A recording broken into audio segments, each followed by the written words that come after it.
Well, thanks everybody. Just before we get started, I just want to thank staff and council for being, and our delegation this evening for being responsive to the fluid situation that is COVID and reverting back to electronic participation. And with that, I will now call the Tuesday, January 12th, 2021 regular meeting of council to order. First item of business, adoption of the agenda, please. Councillor Blanchette, Councillor Pearson, as you both know, you'll be the movers and the shakers this evening. Councillors G and McLean will not be joining us this evening. All in favor of adoption? It's carried. Adoption of the previous minutes. Councillor Pearson, Councillor Blanchette, any errors or omissions arising? All in favor? It's carried. We do have a delegation before us this evening from the Community Futures of Fraser Fort George, the Outreach Program Update. The floor is yours, Ms. Thorne.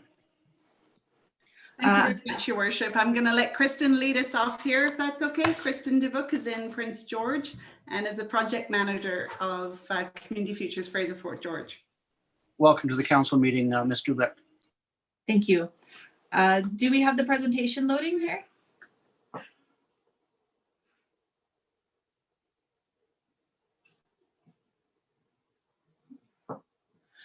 Great. Well, thank you, Your Worship and Council, for giving us the opportunity to provide you with an update on our project. My name is Kristen Dubuque. I am broadcasting from Prince George tonight from my home here in Prince George.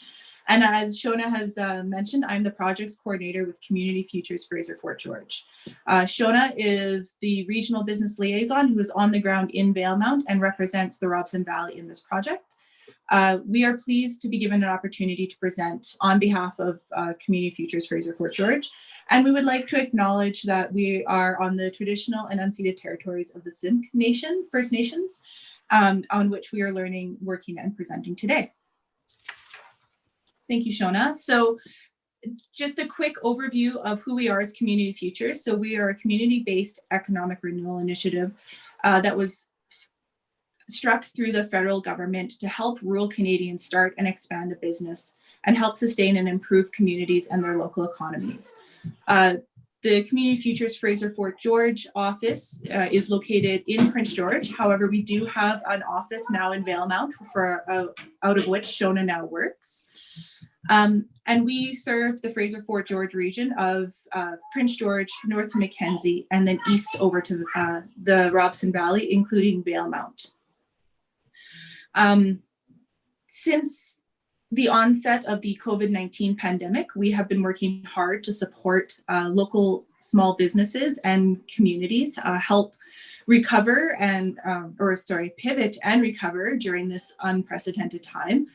And one of the programs that we have been focusing on is the Fraser Fort George Outreach Program, which was launched in August 2020 and is funded through Northern Development Initiative Trust and Western Economic Diversification.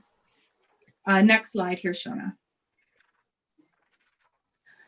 So Shona is going to provide more kind of an overview of the program and some of the results, early results that we have seen from it. But the team for this project, so there's Shona in the Robson Valley, and then we have two other regional business liaisons, one who represents Prince George, that's Amelia, and one who represents represents Mackenzie, and that is Jessie.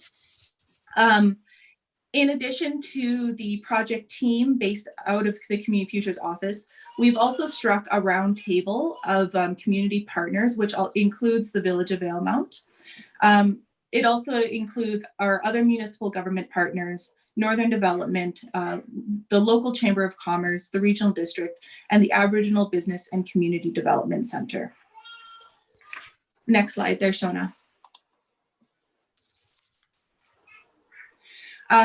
So the point of the roundtable is just to help provide some insights to the data that we've been collecting, as well as provide an opportunity for conversation, collaboration, responsiveness, and innovation. and to help us kind of leave behind a legacy with the data and the projects that we'll be developing from this work. So from there, I am going to pass it off to Shona, and she'll run you through the rest of the presentation. Thank you, Kristen. So I'm sorry about the time lag. It's kind of weird. So what we're doing, just a brief sort of recap. We're listening to 160 businesses and organizations in total, 40 of which are in the Robson Valley. As of December, we got to the midway point. We are referring each business we meet with to customized resources through programs and services. We're collaborating with think tanks to develop informed designs for our organization and mandate. And we're going to be amplifying the voices of our rural businesses and organizations through channels like local media and our community partners like yourselves. So we would like to invite anybody any of our partners to use this data to inform their own work if they want. And on our website, which we'll share with you at the end, but it's Community Futures, Fraser Fort George, there's live ongoing updates that you can watch at any time. As we load up the interviews, the data changes, and you're welcome to go on there and see what's going on. So the context is the health of Fraser Fort George businesses through COVID-19 pandemic and how we can support them as they adapt to our new normal. So where we are right now is just beginning of January, 80 have been completed. We've got a couple more in the bag the last couple of weeks. We're going to be issuing a midterm report, which is our project lead considers more exciting the end of term report because it's a time where we can be flexible with the information we gathered and pivot ourselves to meet what we're hearing from the businesses in a way that actually helps them, rather than being like, this is what we said we're doing, so that's what we're doing. However, we still have deliverables to make sure we get to by the end. So what we're looking for in January, February is public feedback on what to focus in on our 5 think tanks. So it's 5 projects that we're going to deliver that we're going to really delve into that'll hopefully provide tools for our businesses.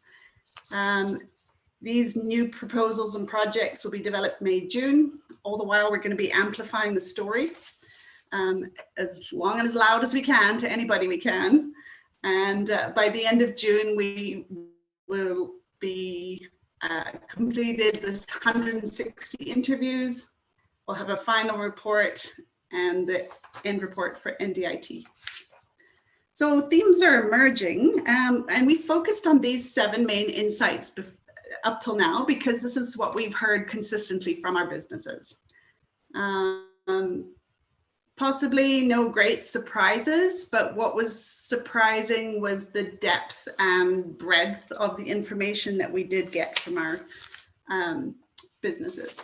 So just a little bit more detail, what we're hearing is that interconnections in society play the strongest part in business survival. And this ranges from family stability. When we ask businesses, where did you look for support? 95% of them said, my family. They didn't say, you know, the internet or anything else. They said family providing them support and strength, which to me means we've got to make sure that our families are supported because that's integral to our business health. But it ranges right through warehouse efficiencies, associations, networking, air cargo, shipping, everything, you name it. We've heard really strongly that pre-existing issues have been exacerbated by COVID-19. Every crack in every system seems to have come up to hard focus. And this runs from the mental health issues, supplier routes, our rural-urban divides, job insecurities, gender gaps, you name it. We've also heard that associations have been incredibly valuable when they work, and the first to go if they're not showing value for money, because business owners are having to cut costs. And so those memberships that are not providing them like value back, they're out the window. Information's an issue. Like business owners, one of my colleagues, she's not here tonight, so I'll say it, but she hates it when I say ostrich syndrome. But so many of our business owners have got ostrich syndrome because there's just so much information coming hard and fast down the pipes. People are getting overwhelmed.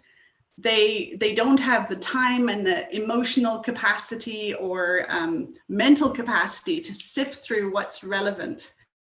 And so they need help, really need help accessing reliable, relevant, preferably custom information for their business or their size of business or their locality of business. But, you know, not just the sort of brain dump that's the internet that takes you 3 hours to get anywhere. And then, of course, no surprise to us in the Robson Valley, microbusinesses in rural areas are really not meeting the majority of criteria for support programs. And so what we've heard from businesses is that more focus is needed on microbusinesses and rural economies. And just so you know, we're defining microbusinesses as those with under 5 employees. Often it's a sole proprietor doing it off the side of their other part-time job, but for our purposes, we're using under 5 employees. So as we listen, we're hearing remarkable stories from our business owners. And these are some of the examples. I'm not going to read them out to you. They're just examples of the personal and professional barriers that people are getting for help. Much of it comes down to just being not eligible for funding. So for a variety of reasons, there's also a great deal of trepidation in accessing funding because of the ramifications down the line. So a bit of confidence in there. If you are curious about a certain topic, please do reach out because like we have information from 80 businesses and we've got some great quotes and great stories. And just because we focused on those 7 topics doesn't mean there isn't more out there, and we can search and find information if there's something of interest to you. So to Valemount, Robson Valley in particular, great photo. I don't know who took that. It's on the village site, so it's a lovely photo. But thoughts from the Robson Valley include how long can we stay afloat? You know, first wave, okay, got through that. Second wave, what are we doing for it? Well, not much. We're just going to tuck in and just keep on going, and you know, we'll get through it. We're in it together type thing. And I don't even know which wave we're in now, but people are struggling. So when we ask businesses how they describe their business or organizations today, we heard that 13% are doing well. Some businesses have really flourished. They've landed more contracts or had to take on more employees to cover workload. Some are doing okay. 41% said they're doing okay. This is a bit of a problematic statement because some of them start the interview and say, we're doing okay. And then by the end of the interview, they're like letting you know all the ways in which they're struggling. So that it's a bit of a hard one. There's a bit of pride involved, a bit of we will be okay, that sort of hopeful endeavor. 24% say they're just taking it day by day. They have no, not concept, that's the wrong word, but no thoughts of the future. They're just literally hoping to get through the next day and the next week. And that's all they can manage right now to think about. And then 22% said that they're ready to close, had closed, or need help. But all of them that we spoke to said that they were looking for direction, commenting there's no dialogue, no support on a local level, and that more communication would be good. So from our data on the right, you can see that we've heard that businesses are getting squeezed by costs and cost increases, but their hands are mostly tied by from raising prices, whether it's they don't want to be accused of price gouging, or they feel for the customers because the customers have lost jobs and they don't have excess money, and so they're trying to do right by their community members. But everything else is escalating out of their control, and they just don't have capacity to pay their staff or for longer hours or for the extra workload that's been incurred by managing the protocols in particular. These costs are have to be viewed in a holistic manner, not just in terms of finances, because they include increases in cost and time, supplies, shipping, responsibilities, the emotional toll, the workforce, anxiety, relationships. One woman, not particularly from the Robson Valley, a different business area, said that she had to close her businesses to make the panic attacks stop. So, like, people are having a hard time, but they're trying to put a brave face on it, I think, and say that, you know, we'll get there. And this is just an example of direct quotes from Robson Valley businesses that sort of speak to the many different ways that the costs have gone up for them, whether it's workload, operating, lack of volunteers, which is added to everything else, virtual stuff being added on, you know, all that time and energy that you have to figure everything out, the emotional cost. And then, of course, again, memberships and advertising have really been the first to go, because those are not seen as important if it's not bringing direct, immediate value to them. If we look at just a financial aspect of costs, which we know has a domino effect on all the other costs, we've heard that one of the main reasons for financial cost increase is down to the difficulties and expenses involved in micro and small businesses getting supplies to the rural areas. So this word cloud is just, you know, the larger words means it was mentioned more often. So you can see that it came up a lot with our Robson Valley businesses. And again, some direct quotes from our Robson Valley business owners. And the supply challenges revolve around meeting the customer needs while fulfilling their orders. But it's jeopardized because of the uncertainty of stock availability, the delays in delivery, and the shipping increases. And many of the businesses said that they had to order 3, 4, 5, even 10, I heard from one business, times as much as they normally would, because they didn't know when their next shipment would arrive. And this means further financial hardship as they have to shell out more money to get these huge orders. One person said, you know, that 40,000, that didn't even cover one extra order, you know, the 40,000 business loan. So then they're sitting on stock that might go bad, has happened to one of our Robson Valley businesses, or not sell enough time to get money back for the next order. And the extra time they've spent trying to source new suppliers when stocks are sold out, or they're not making it to rural destinations. So as we look to support businesses in the Robson Valley, we're hoping to whittle these 12 main themes down to 5 feasible and focused projects. And these will involve small groups of motivated businesses to critically reflect on our findings and help prioritize common opportunities and challenges. We'll just take a pause for a minute to, we're just getting to the end of our 15 minutes, but we'll just ask council's for a motion to extend the delegation. Councillor Blanchette, Councillor Pearson, all in favor? This carries. Thank you, Sean. Thank you. I apologize for running on. We've just got a couple of slides here. I appreciate your time. So these are the 12 main themes. We want to whittle them down. We want to figure out 5 main projects to help our businesses. And we're looking for what matters to businesses, what's feasible to do as a project or a proposal, and where is there likely to be the most community engagement. So we'd like to collaborate with the think tanks to develop these specific projects. And we're looking for public feedback and input on the 5 main themes to zone in on.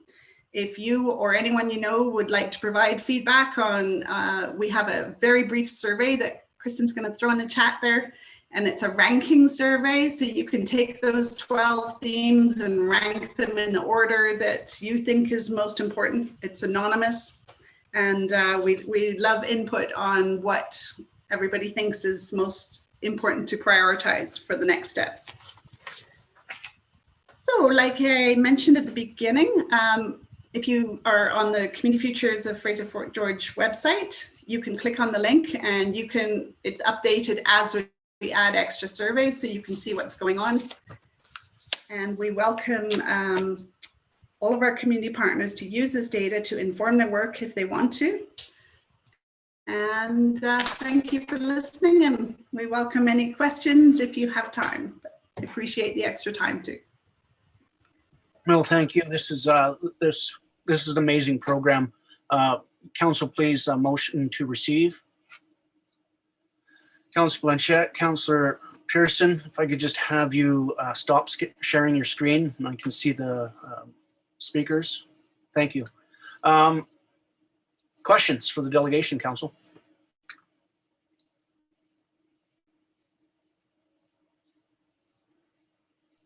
Well, maybe I'll go ahead, Councillor Blanchette.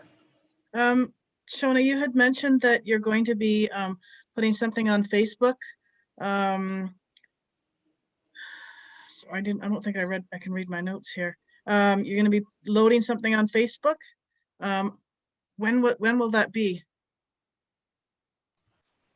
So, good question. We've kind of been morphing along with this because it started off as we were hoping to have in-person open forums and invite community residents to do, you know, some of this in person, and obviously that's not going to happen. And we've been holding off trying to see how the plans changed on January 8th and you know, what the new rules would be. So at the moment, we're looking to get people's feedback using those 12 problems and bring them down to, you know, a prioritized order. And we're just going to be asking people to do that ranking survey, and we're going to be putting that on Facebook, and hopefully comment on what businesses, and of course we'll be sending that to business owners that, you know, in the valley as well, not just a public forum. We'd like everybody to participate because this has got to be something that the communities can get behind. Okay. I think too, the chamber can, whatever help we can be. If you want to email that to the chamber, we can send that out to all of our members as well. So that's marvelous. Thank you. And also just if you, as we're sending this out, if you do speak to anyone who wishes to provide more in-depth feedback than what it's a fairly short survey. So if they wish to provide more in-depth feedback, they're more than welcome to contact Shona, myself, or one of the other RBL team, and we'd be more than happy to sit and have a bigger discussion with them about it. Okay, perfect. Okay, thank you very much.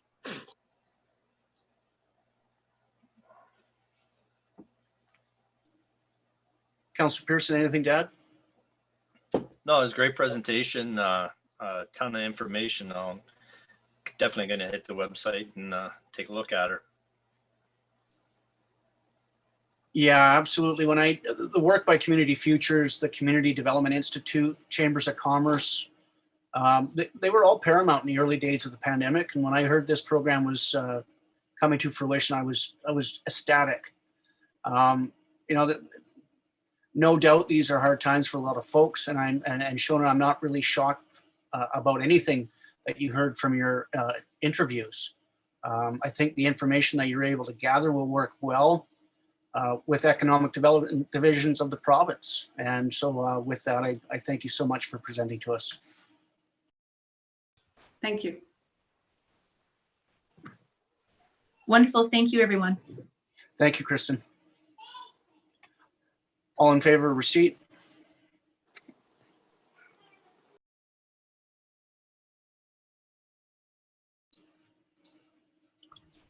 Okay. We Thank under you. 6.1, thank you. Under 6.1, we have an appointment request from Northern Health and a recommendation here that Councillor Blanchette and Councillor Pearson each be appointed as a liaison to the Northern Health Authority. It's council's wish there. Councillor Blanchette, Councillor Pearson. Any discussion? All in favor? Carries. Is there anything out of the reading file folks would like to draw out?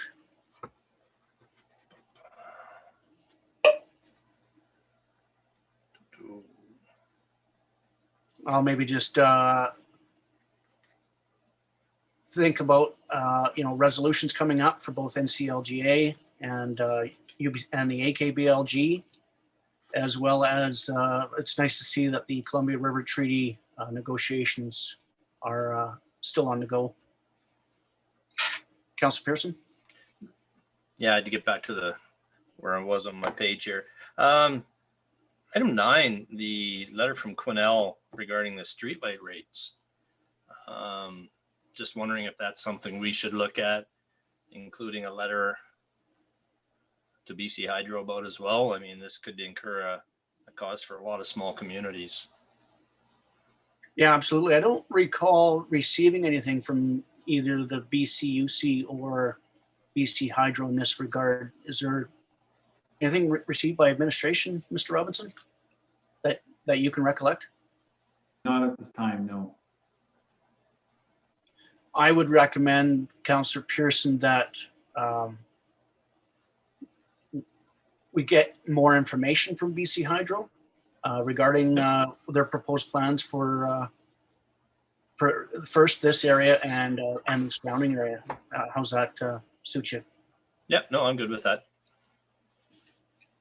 And then we can make a more informed correspondence back. Okay.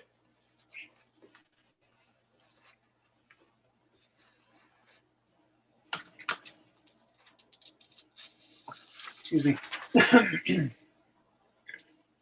Administration reports 8.1, the 2020 building permit values report be received.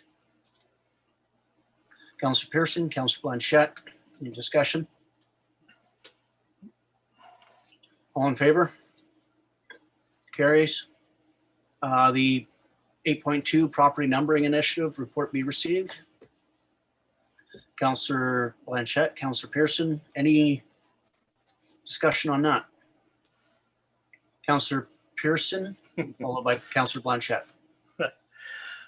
Yeah, I'd just like to, comment. After, excuse me, our brief conversation about it after a meeting, that it kind of took a life of its own.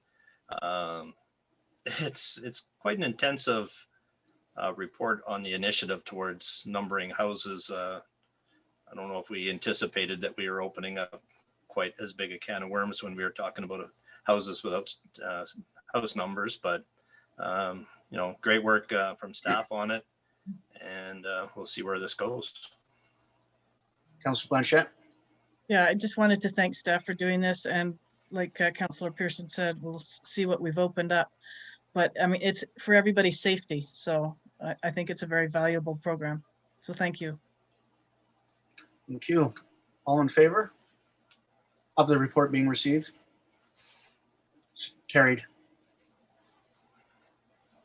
Under 8.3, the Destination BC Visitor Service Network Program grant application. A couple of recommendations here that staff submit a letter to Destination BC confirming the Village of Valemount is the lead provider of the community services, visitor services. Councillor Pearson, Councillor Blanchette. Any discussion on that? All in favor? Carries. And 2, that staff be directed to apply to Destination BC for the Visitor Services Network Program grant funding in the amount of $12,500. Councillor Pearson, Councillor Blanchette, any discussion on that? All in favor? It carries. We have a 2021 wood stove exchange program under 8.5, and the report be received. Councillor Blanchette, Councillor Pearson, discussion.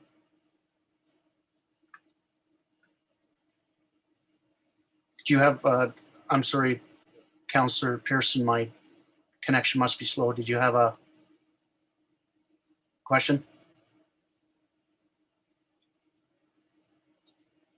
I think you're on mute.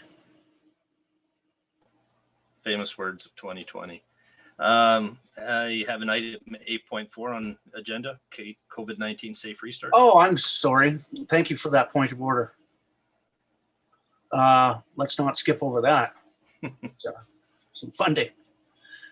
8.4, COVID-19 safe restart grants for local governments, that report be received.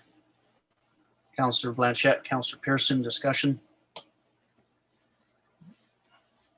Thank you for pointing it out, Councillor Pearson. All in favor? It's carried. And on to the Woodstove Exchange program report to be received. Councillor Blanchette, Councillor Pearson. Anything from the Clean Air Task Force, Councillor Blanchette, in this file? We had our meeting today, and so a lot will be coming forward at our next meeting. So we'll wait until then and we can have a discussion. Very good. Thank you. All in favor? Oh, Councillor Pearson. Yeah, just a couple comments on it. A pretty intensive program. I appreciate all the work that went into it. I see a couple items in there that I find would be very hard to manage or police, I guess. And one item would be for anybody that has a wood, excuse me, a wood heater, would have to not use it if the venting index indicated we had poor air quality. One, you're expecting people to get up and look every morning at the internet to see what the venting index is. That may or may not be a possibility. And then who's going to drive around and, check chimneys for smoke on those days? I mean, that one seems to me it would be a tough sell.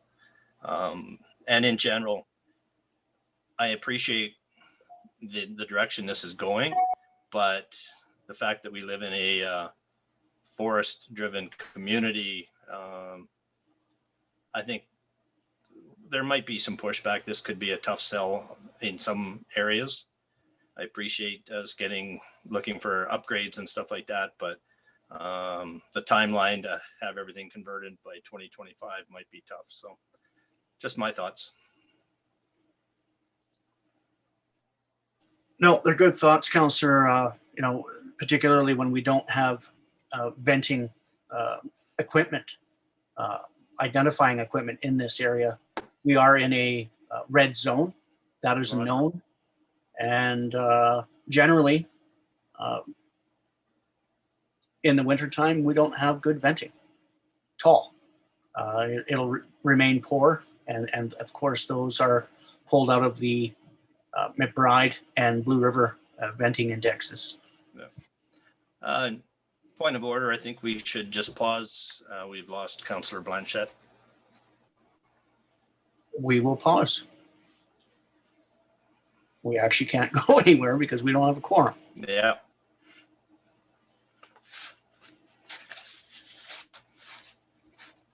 I actually got booted off during the delegation for a short period. Yeah, I keep getting the unstable connection message too, so.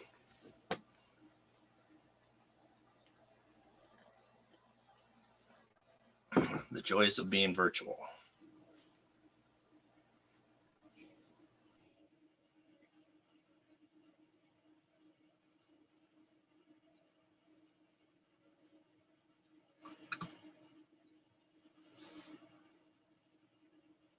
Mr. Robinson, would you like to just follow up with Councillor Blanchette? Yes, I just have, and she just texted me back saying she's trying to get back in. At least it's not a Microsoft update.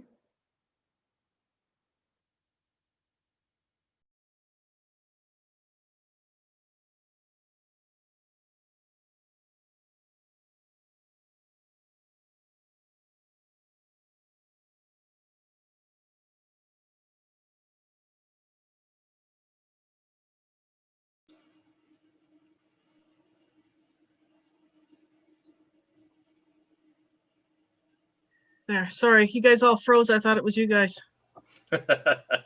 It could have well been.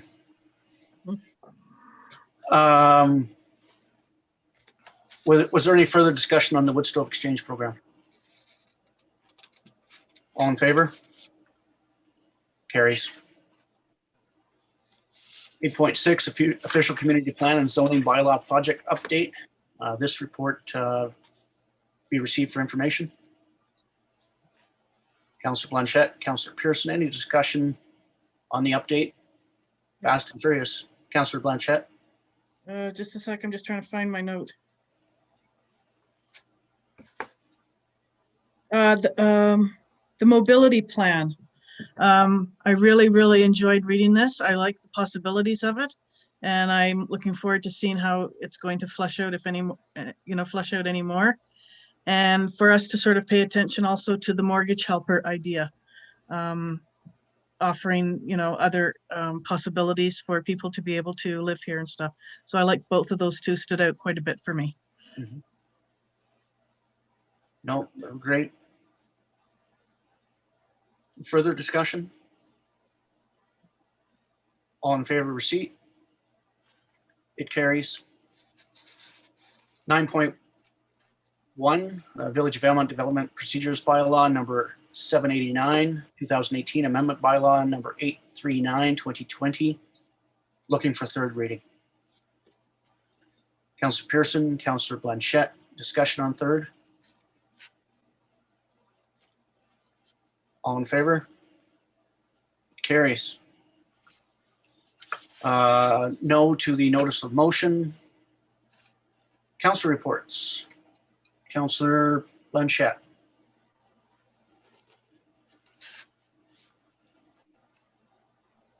Sorry, Happy New Year to everybody. I have 0 to report.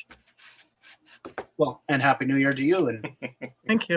glad it was nice and quiet for you on the municipal front. Yes, thank you. Councillor Pearson. Yeah, actually, we had a special meeting of the tourism committee this afternoon for some discussion on the provincial health officers' orders being extended. And so we had some discussion there. And other than that, nothing else to report. Thank you. I go back into December. Starting on December the 9th, participated in a BC Hydro webinar on the integrated resource plan, what their outlook for consumption and power generation for the next 20 years, and the different kinds of generation opportunities. December 10th, timely webinar following BC Hydro with the Community Energy Association, and the Explorer program that they're putting out allows a community to see what they're overall consuming, where their energy needs might lie, and for the most cost-effective way to reducing consumption. December 11th, had our first briefing with the newly inaugurated Municipal Affairs Minister Osborne, and a plethora of Northeast and Northwest communities. I think there was 41 communities on that call with the minister. December 14th, had a preliminary meeting with St. First Nation and the First Nations Major Projects Coalition. December 15th, at a Columbia Basin Trust Investments Committee, followed by a briefing with Valemount Emergency Services. 16th, at a Zoom meeting with the Resort Municipality Mayors. We reconvene this week, later in the week. That evening, had a VARTA board meeting. The 17th, I had my first chair meeting with Columbia Basin Trust senior staff. I've been named or appointed the housing initiative chair, so hoping to make some waves on that front. Later that afternoon, Regional District Fraser Fort George meeting, board meeting, pardon me. And then on the 18th, the newly named Southeast BC Connectivity Committee. It used to be the Rural Municipality Connectivity Committee. Of course, the biggest thing there is to identify those communities that have been named ineligible for federal funding in terms of connectivity funding from the feds, Valemount being named one of those. So it's really important that we get the word out that speed tests are integral to taking us off that list. January 7th, had a quiet Christmas break, which was nice. January 7th, had a Robson Valley Region Steering Committee.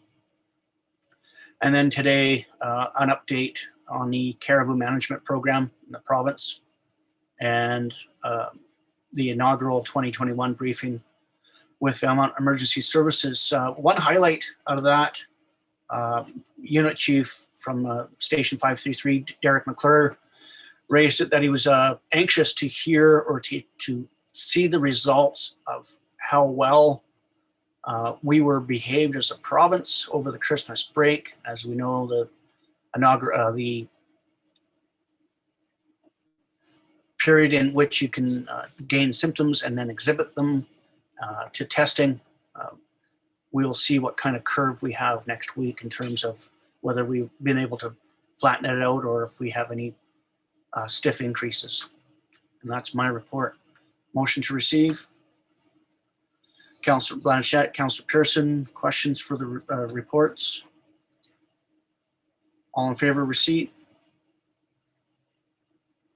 Carries.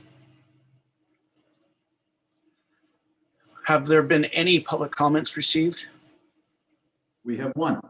We have one. Let's.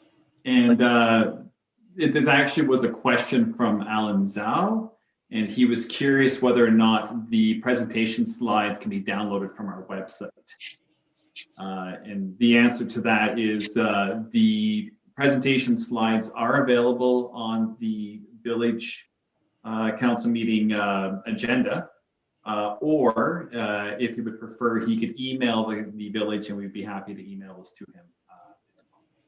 That's it. Is there any opportunity just to put the presentation on the homepage of the village website for the next couple of days? Of course. Thanks so much for the comment. Motion please to receive. Councillor Pearson, Councillor Blanchette, all in favor of receipt? Receipt carries. We'll now give notice to proceed in camera for consideration of one item per section 91E of the community charter to discuss matters related to E, the acquisition, disposition, or expropriation of land or improvements if the council considers that disclosure could reasonably be expected to harm the interests of the municipality. Councillor Blanchette, Councillor Pearson, all in favor?